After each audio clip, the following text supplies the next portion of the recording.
It's still the same what we used to be 36 years back. Yeah. So wait, is that okay? Then we can continue to Some kind of bragging. चलो शुरू हो यहाँ से। पहले तेरी बारी ले। अरे चढ़ना चलो जी। So I'm so delighted you're here. Just quickly, I've been in the US for the last 26 years. Before that, I was here for 7 years. After IIT, went to IIM. Then I worked for 7 years after. Then I went for PhD. Then I worked for a couple of years for 3-4 years. And then went back to industry. Startups were hot. And then I worked for IBM for about 9 years. And then I went back to start smaller companies and became a very senior executive and got totally stressed. And I then looked for spirituality. And then I went to Maheshwari University of Management. There I'm a professor of computer science and business school. And one of the proud moments that has happened as part of being there has been I've written now 4 books. 2 of them are being published on McGraw Hill. One just got published today. So I'm very proud of the books that are coming out. And otherwise, a lot more spiritual as you've seen, and somebody calls me agent of God or whatever. But I'm very deeply delighted. I live in what's called the most sattvic town in America. We live the Vedic lifestyle. So Vedas are not just for hearing, but it's for living. There's certain, if you live the Vedic way, then you can reach spiritual bliss. Wonderful. So it's a very different way of life.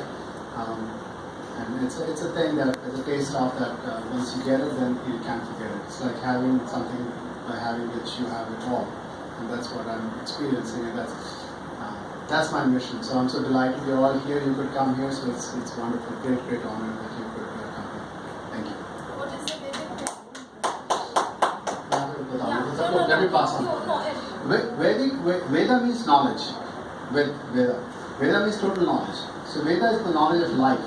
And Veda unfold in a center-out way. It's not the translation or meaning. Somewhere you pick and you read a shloka which says, okay, this is Gayatri Mantra, this is that mantra.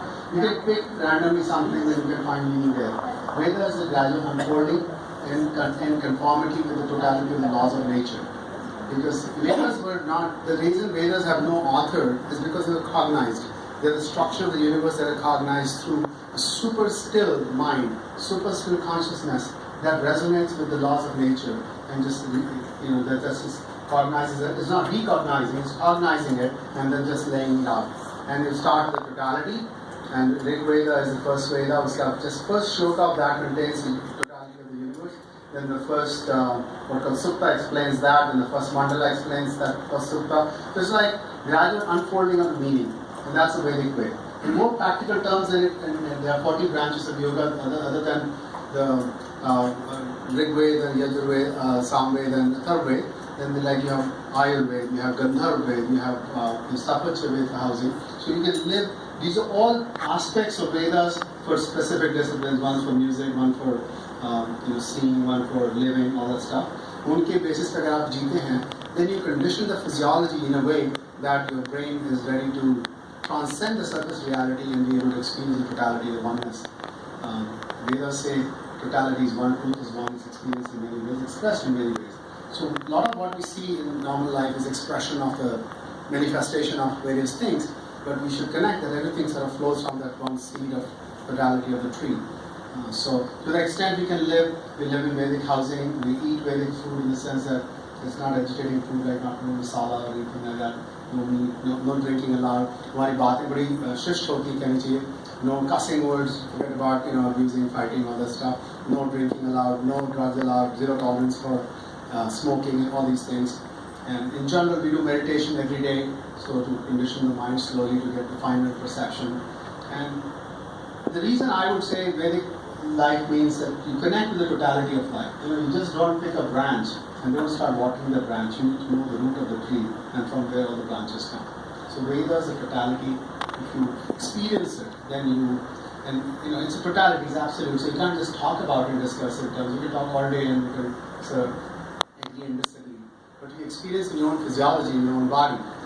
It is also experienced, it's also manifest in total brain integration. EEG studies show when you meditate and you live in that style, over a period of time, all aspects of your brain, the left, the precortical, all this part, they all fire and sync.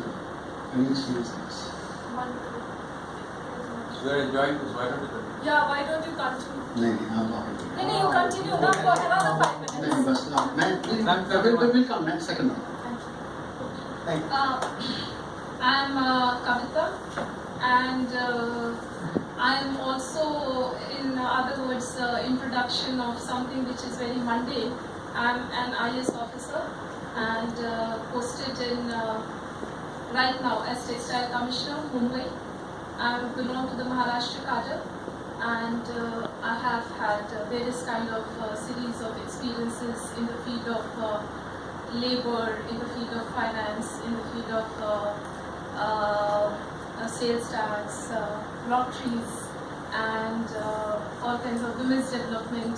So all these various fields I have had my small stints, and I'm very much like Anil and Yogesh. I'm also somewhat interested in the journey towards the ultimate quest, that is the ultimate goal, and as I figured it out, our only goal of human life is to be able to kind of reach some kind of a degree of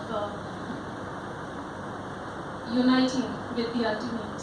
We say, thou art the only real goal of human life, and that is what my perception is, and I'm practicing the Sahaj form of meditation, where there is no form, and it is an abstract kind of a way of connecting with the yogic transmission.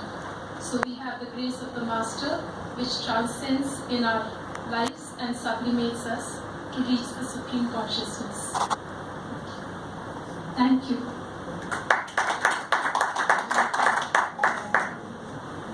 It's good to know the company we have.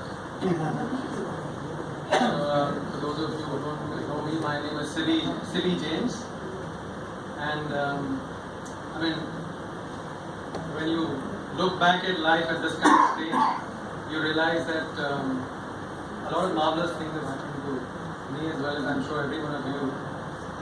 So I thought I was always the kind of person who takes less risks and sort of steadily moves along a particular path.